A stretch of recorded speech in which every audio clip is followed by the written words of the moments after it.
Those people you've just been listening to, chanting the sutras on Koyasan, which is the sort of ultimate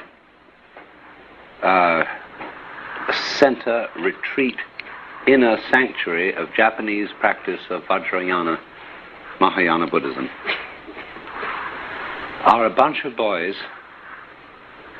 who are just like American college boys who play football, and they haven't the faintest idea what they're doing. Not today. They're doing this because their fathers have sent them there. Their fathers own temples, and they've got to carry on their father's tradition, because after all, the family business has to go on. And they have no more idea what this is all about than the man in the moon. And you and I can sit here, and we could get swinging with this music, we could dance to it, and we could go very far out on it, which was what you were originally supposed to do. And for them it's a chore. It's a thing you have to get up for at 5 o'clock in the morning, and you have to memorize all this, and you have to get it exactly right and do it. And they've completely forgotten what it was all about. But it was originally there.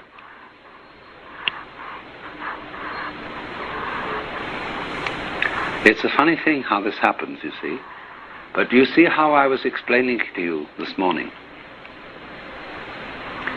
How we have a rhythm between remembering and not remembering. You remember long enough to know that you're there. Because if you don't remember, nothing makes any impression upon you, therefore you are not there. But then when memory gets too much, and you're too much there, then you have to realize that all memory is an illusion, that there is nothing except the present moment. And that there is no future, as equally no past. And then you're liberated. But when you get liberated, you have to come back in and play memory again. There's a cleaning process. In other words, you wipe off the blackboard, and then you start writing again. And then you wipe it off, and then you start writing again. And this is the process whereby life is kept going. So in the same way with these people, they have come to a point in the historical development of their way of life where they remember too much. It's not new to them. And all this therefore becomes what we call going through the motions. And that's all they're doing. And while they're singing all this kind of thing, they're thinking about, for God's sake, I wish we'd get out and smoke a cigarette, and how can I get down into town tonight somehow and make that go? See, their minds are absolutely off it. And so it comes to us as a new thing that we've never heard before. And we could sit around and really dig that. And, we could sit around on the floor and turn head over heels and jump up and down in rhythm with this music and really go out of our minds with it. And they've lost it. But you see, this is the way in which different cultures fertilize each other. When one culture loses its grip on what it has, it can toss what it did have to another culture which will take up the rhythm. And that's why everybody in the West, you see, is getting fascinated with Oriental culture and building themselves Japanese houses and so on. When you go to Kyoto, you go into a hotel, restaurant, so on, all the Japanese are eating Western food, all the Americans are eating Japanese food. And the funniest tricks I've had of playing this with the Japanese, that the thing that really blows them up is if a Westerner wears their clothes. This they just can't possibly understand. They wear our clothes, and they even blue jeans and all that kind of thing, and here they are all dressed up like Westerners, especially in the business suit thing, which is the acme of success and respectability and really being up with the world. Then some American comes around wearing a kimono, and they giggle. Now, giggling in Japan is not laughter. It's a sign of embarrassment. How could you? What's going on here? You don't understand. And because they've lost the rhythm of this thing, and they have to go into our rhythm. Now, we, in the meantime, will get into their rhythm and delight in tatamis on the floor, kimonos, tea ceremony, the Buddhist religion, chants, gongs, and so on, and we'll get an entirely new thing out of that, just like they got it from China in the first place. And the Chinese got it from India. And then the historical traces of the thing are lost. We don't know where they got it from. But do you see, there is no such thing as a pure culture. A lot of people have a kind of compulsion about the propriety of being culturally pure. And they say, well, now look here, after all, you're an American, and you shouldn't go around wearing Chinese or Japanese clothes. You should be where you are and what you are. Except that this was imported from Germany or England or somewhere else altogether. What we call being American. There is no such thing. Nobody has anything that is absolutely original and genuine. It's all borrowed. All originality is borrowed.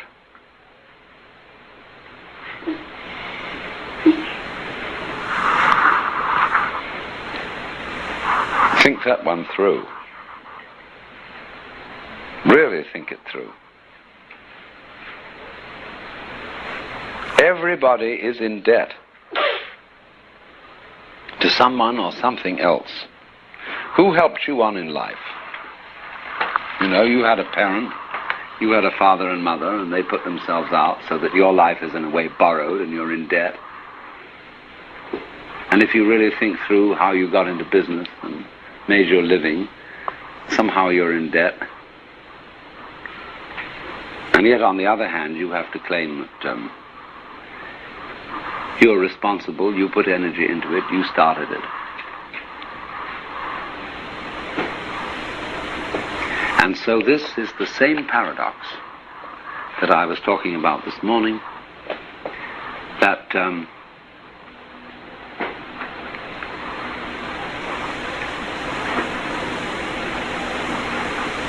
the echo, which is memory, is simultaneously what tells you you exist and what traps you. So in the sense that it tells you you exist, it's an advantage. To the extent that it traps you, it's a debt. You're in debt. You should be thankful. Somebody gave it to you. Ultimately, in the Judeo-Christian tradition, the Lord God did it all for you. And you should be thankful. And say, anything bad that I did was from me. Dear God, anything good that I did was from you. You see? What a marvelous mix-up that is. But all I'm saying is this.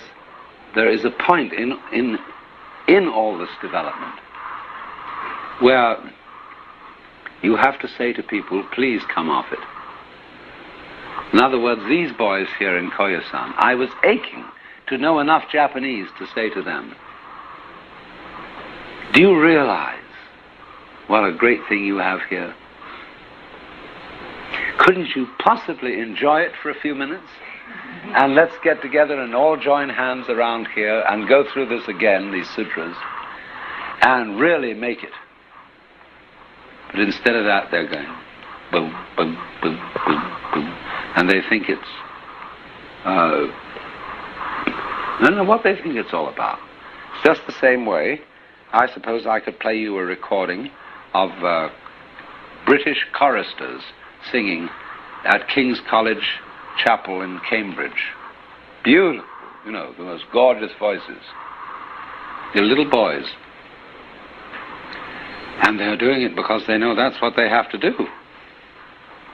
It takes you much older to realize what the great stuff this is. You have to be very much older to see that hymns about what miserable sinners we are really quite great.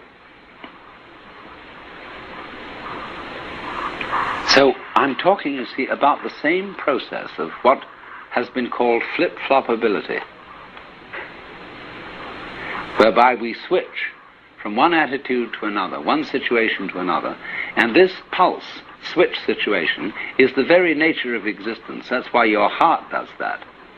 That's why all sounds, all light, everything is going bloop, bloop, bloop, bloop, bloop, bloop.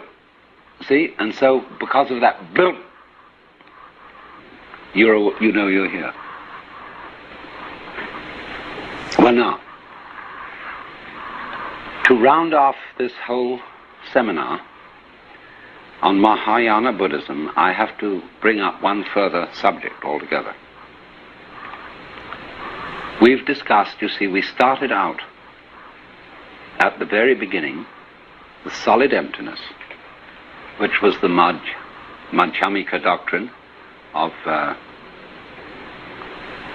complete letting go of all opinions, of every kind of psychological and intellectual and spiritual security, because there's nothing you can grasp. We next went on to the Vijñapti Matra school, which is that everything is in your mind. And I showed you the difference between that and Western subjective idealism. That mind means something different in the Orient than it does in the West, because matter means something different. Matter in the Orient means form, shape, outline, structure, rupa in Sanskrit. And so mind means not the opposite of matter, exactly, but in a way, what we would call the most material thing there is. And so the diamond is used as the image of the mind, because the diamond is harder than all other materials and can cut everything else, and is completely transparent. So this is their image of the mind, whereas our image of the mind tends to be the opposite of the material, to be, instead of hard, something that you can wave through like air. Their image of the mind is the diamond. And then we've gone on from that point to see the Avatangsaka philosophy of the complete interdependence of all things in the universe. That is to say, that from any grain of dust you can reconstruct the whole universe. Because any given grain of dust, every discarded nose picking, every hair on a mosquito's wing, anything you can think of, exists only in context with everything else. So that you could, if you knew enough, reconstruct the whole universe from this discarded nose picking or whatever it was. See? That's called Jiji Muge, the complete interdependence of everything. Then we have been working now with the idea of Tantra, of the web of the inner meaning of sexuality, and therefore of attachment or detachment. How those people who say, well, you shouldn't get involved with the girls, as being attached, and it's not spiritual. And those people who say, on the other hand, you should get completely attached. I've been trying to show how this game has its own inner meaning. So finally, we've got to come round to one form of Mahayana that I haven't really discussed at all, to complete the whole scene, which is what is called the School of the Pure Land. And this is the most popular form of Mahayana Buddhism in the Far East. In China, in Japan, everywhere. The multitudes go for this kind. And it's all under the presiding image of one of those Jnani Buddhas called Amitabha, whose name means boundless light, and who is a sort of subdivision or aspect of Mahavairocana, who is the great Sun Buddha, and is therefore probably derived historically from Ahura Mazda, from Persia, the great sun god of the Mazdaeans and the Parsis. But although that may have been what set it all off, it has been greatly transformed by being canalized through Buddhism. Now, you have all seen photographs of the Buddha at Kamakura, the Daibuts, that enormous bronze figure that sits in a beautiful park with pine trees, the temple having long been demolished by a tidal wave, for which thanks be to God. Because if it hadn't been for the tidal wave, nobody would ever have really seen this figure. But there is at Kamakura this huge bronze figure. It's about 42 feet high. And here this creature sits, surrounded by a great busyness.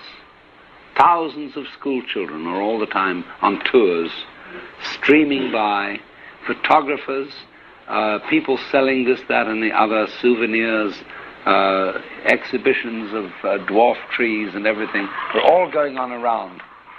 And here this thing sits and looks down forever. And nothing can hush it. I mean, let's put it this way. It hushes everything. That no matter how much turmoil of children, etc., is going on in this park, this huge face presides over everything. And you cannot ignore it. It subdues you into peace without doing it in an authoritative way. It doesn't say to you, shut up. It just is so peaceful that you cannot help catching the infection of peace that comes from this figure. And this is the figure of Amitabha. Not the historical Shakyamuni Gautama Buddha living in India, but one of the Jnani Buddhas who is not manifested in the world. Now, the religion connected with this figure is called Pure Land Jodo in Japanese, Shinshu, the true sect of the Pure Land. It comes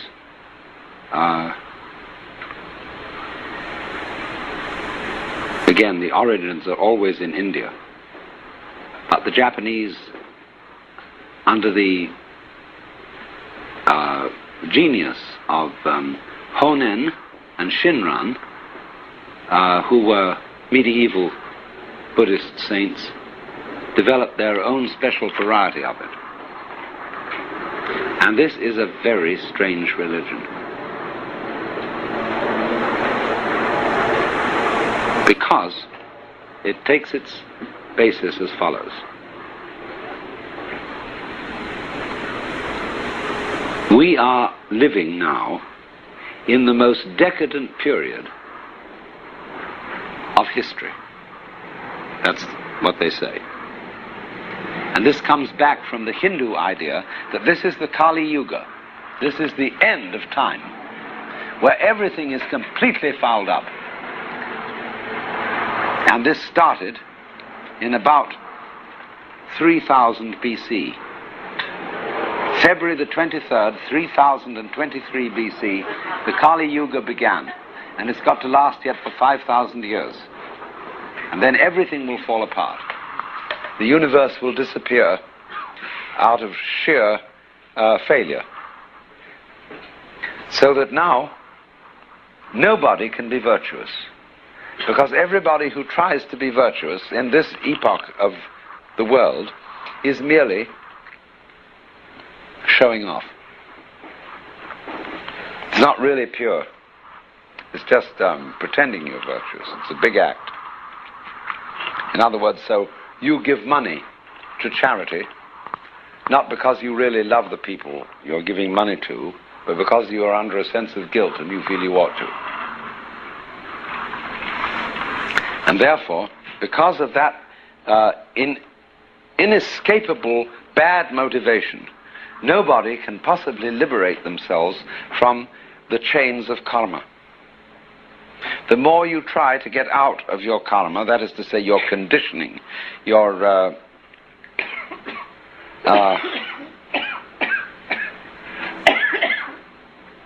bondage to your past, the more you simply get yourself involved in it.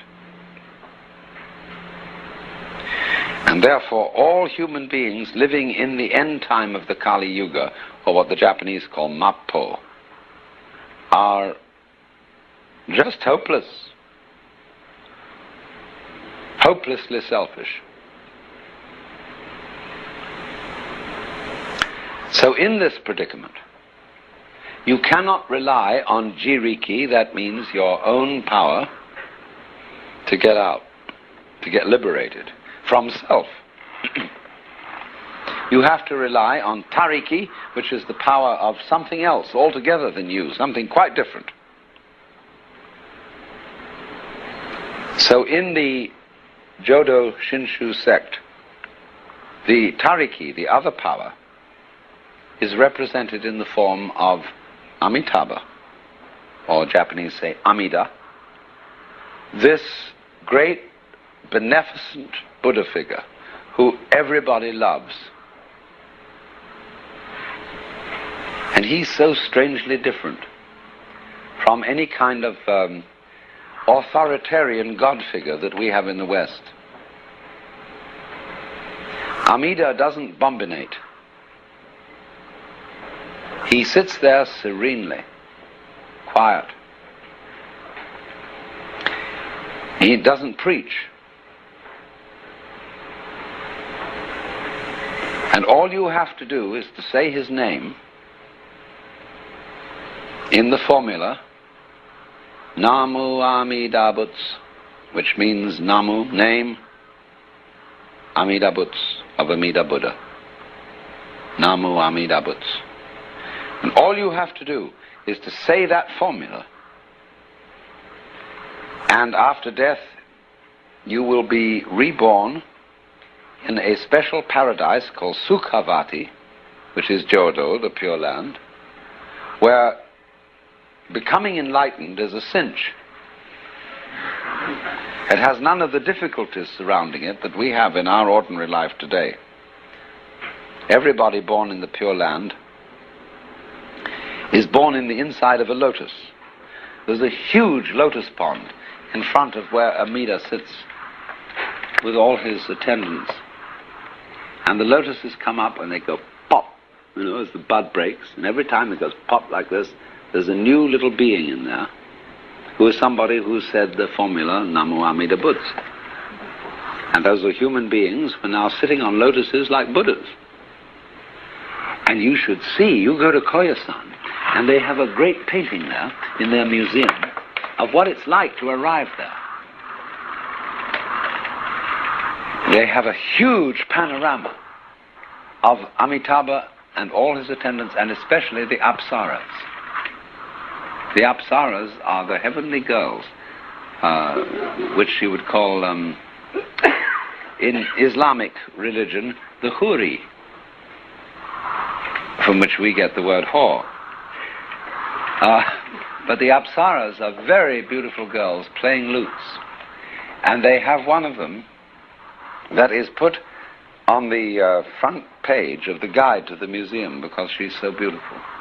Matter of fact, the admission ticket is a colored reproduction of this Apsara to the Koyasan Museum. And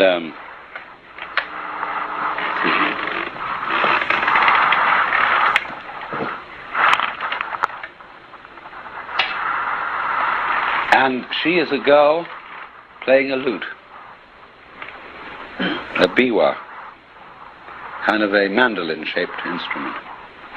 And she looks at you with lovely, longing eyes. And so, this is welcome to Amida's paradise, where you will all sit on lotuses and be Buddhas without any difficulty. But the point is, all you have to do to get there is to say Namo Amida Butts. You don't even have to believe that it works.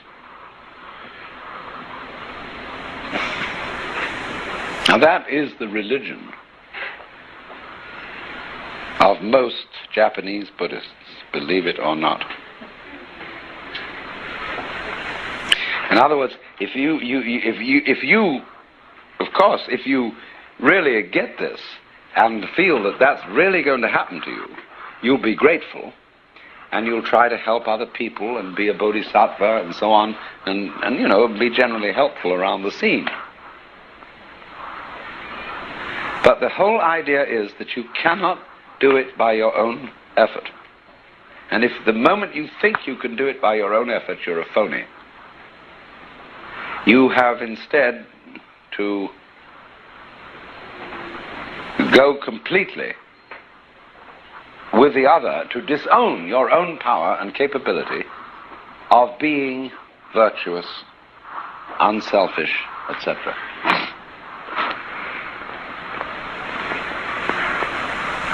So then, this kind of religion develops a peculiar kind of saint. And they call these people Myo Konin.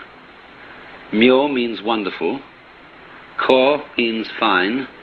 Nin means man or person. There can be a woman, Myo Konin. It is not sexually restricted to men. So a Myo Konin is a very special kind of character.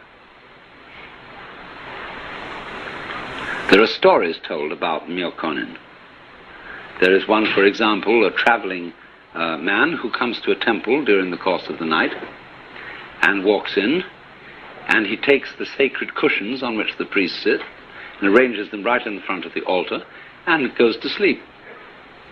In the morning, the priest comes in and says, "What's going on here?" And the Myo Konin looks at him and says,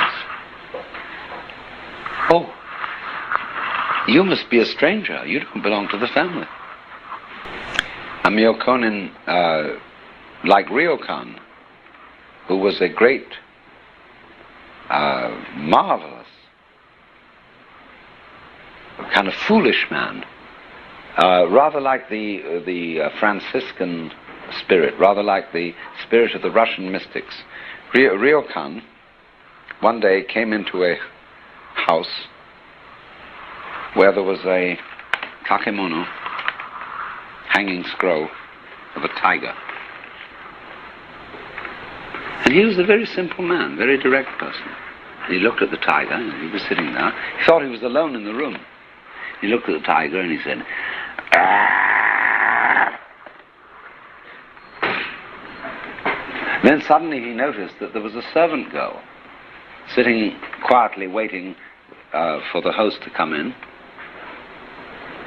And he said to her, "Shh, don't you tell anybody about this, they'll think I'm crazy." Another time, he had great ability for calligraphy, doing beautiful writing. And people were always trying to get his calligraphy from him. And he was cagey about it. It wasn't so easy to get it. So one day, a very, very great man invited him for dinner, and again left him alone in a reception room where there was stretched out on the floor some absolutely gorgeous paper with ink and brushes just waiting there. And he got so fascinated that he just couldn't resist.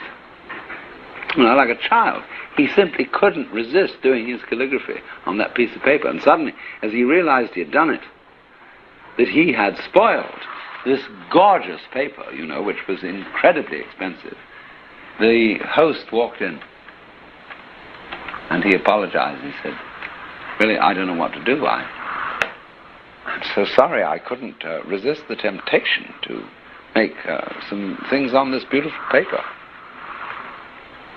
And the host said, "Oh, please don't worry about that," because he had now possessed himself of a priceless object of art. This man's work today sells for thousands and thousands of dollars.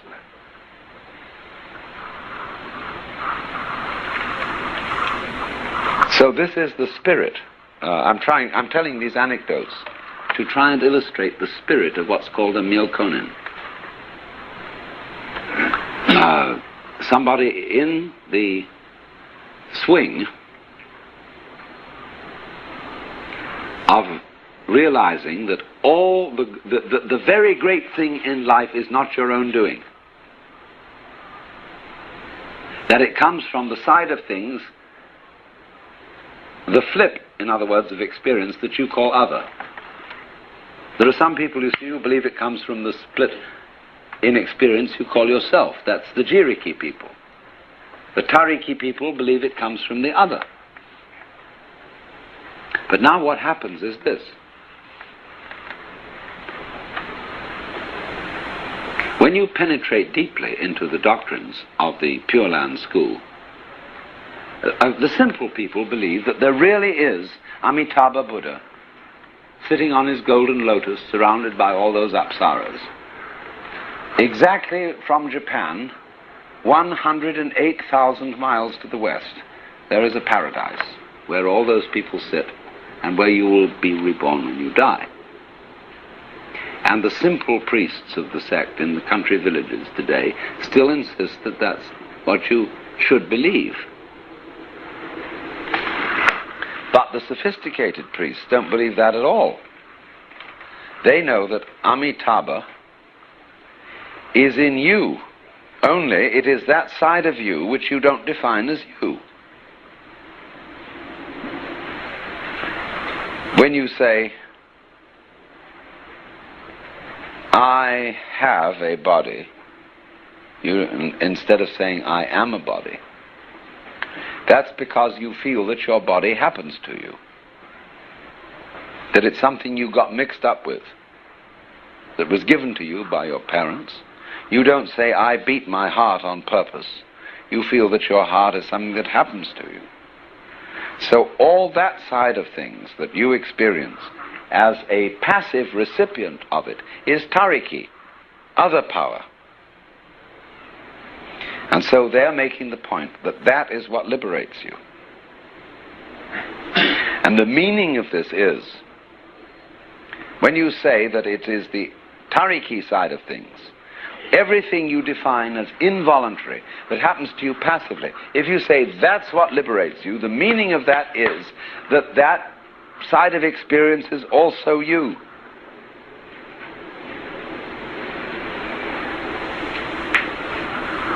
In other words, the sky is blue,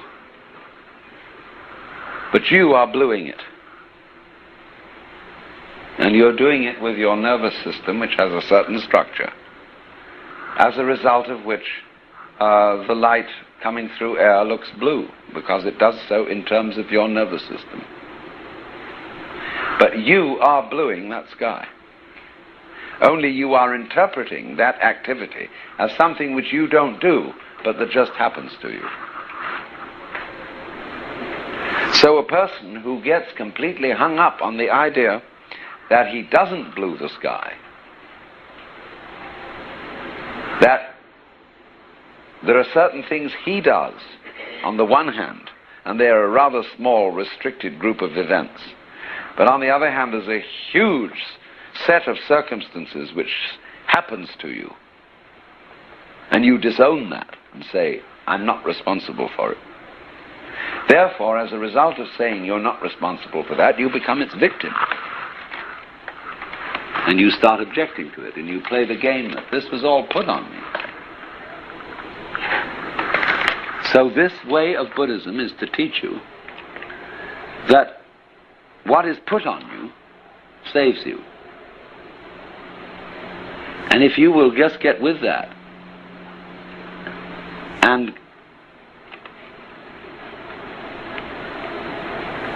accept automatic liberation, which you don't deserve because you didn't work for it, in just the same way as you have said by your own argument that you didn't build Mount Tamalpais. There it is over there, a huge erection of rock. And you say, well, I didn't put that there. It's beautiful. I love to see it and climb on it. But I didn't put it there. Okay. And what did you do? You didn't make your skeleton. You may have thought out some clever things and done some things that were constructive in human life, and you got paid for. But how did you manufacture the consciousness which you needed to do that with? How did you train your fingers? You know, you can with these dexterous thumb-finger meeting instruments do all kinds of skillful things. But how did you arrive with a hand like that? And you say, well, I don't know, I'm fearfully and wonderfully made. God gave me these fingers.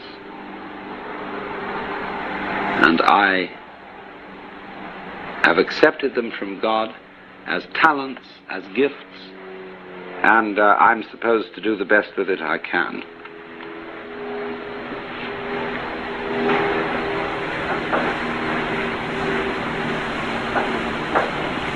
But in all this, who are you? Who is the recipient of these gifts? Well, of course, nobody would ever think there was a gift unless there was a recipient. Just as nobody knows there's a sound unless there's an echo. Just as nobody knows there's I'm here unless you're here. It's all the same duality. And all these dualities are basically a non-duality. That is to say, they are one process under the surface, diversified. So then, in this kind of Buddhism, which is called Tariki, the Buddhism of faith, we come to exactly the same conclusion that the Jiriki people come to. In Zen, which is Jiriki, you work it out by yourself, damn you. You know, you grit your teeth, and you meditate on this koan, and you knock yourself out day after day after day after day, because the Master has challenged you to be spontaneous, to be genuine, to be completely sincere, to give him, to be, you know, to throw yourself away. And look it, all this Zen training, with its meditation and its long hours sitting in the cold dawn, is saying to you, come on now, get rid of yourself. Throw yourself away. Stop caring whether you live or die. You see? Then you'll be liberated. You'll just love it when you're not in your own way anymore. Just imagine if you didn't worry ever. They're saying you worry just so long as you hold on to yourself. Now throw it away. We're going to put you through a discipline. Boom, boom, boom, every morning. And we're going to harden you. We're going to make you so that you join this order, you don't own anything, that we just put a robe on you, and you'll be begging, you'll be eating nothing in particular. It's a terrible diet. And you'll be nobody. Dig that, because then you'll be free. And they call a Zen monk an unsui, which means cloud water, because he drifts like a cloud and flows like water. Now make that, you see? And so they, with their jiriki, all try to make that thing. But then they discover that they want it so badly. They want to be unsui. They want to be detached so badly that they are really just as selfish as anybody else. And so then they come to a paradox, that so long as I'm trying to get it, I can't make it. Well, so then from the other point of view, the Tariki people are saying, well, you can't make it. And you have to rely on the other, or what Christians call grace, to realize it. Well, that is simply a complicated, maybe not so complicated. It's a way of saying to people who think in symbols, don't you see that self and other go together?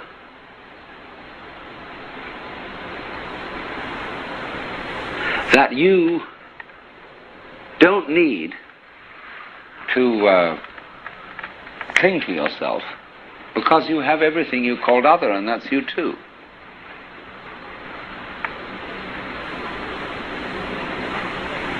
That if you, but you only realize this if you explore it. If you go to an extreme. So you can go to the extreme by pursuing the idea of total courage, of letting go of everything, of being a true Zen monk and abandoning all your property and living in a barn and sitting in the middle of the night in the cold and eating rice and pickles and so on. And you can explore liberation that way. That's going to an extreme. But eventually you'll come round to the same point as the person who goes to the other extreme, which is no effort whatsoever. It comes of itself. Only. He gets in a kind of bind too. Because when am I making no effort? Even if I say Namu Amida Butsu, I'm doing something about it. Now, I've got to stop saying this Namu Amida Butsu. You know, saying Namu Amida Butsu is so easy. But it's still a little bit work. And I mustn't do any work at all. How can you get to the point where you don't do any work at all? Well, you just mustn't do anything. And you find yourself that is as difficult as the other situation was. You see, to do nothing, really do nothing, with perfection, is as difficult as to do everything.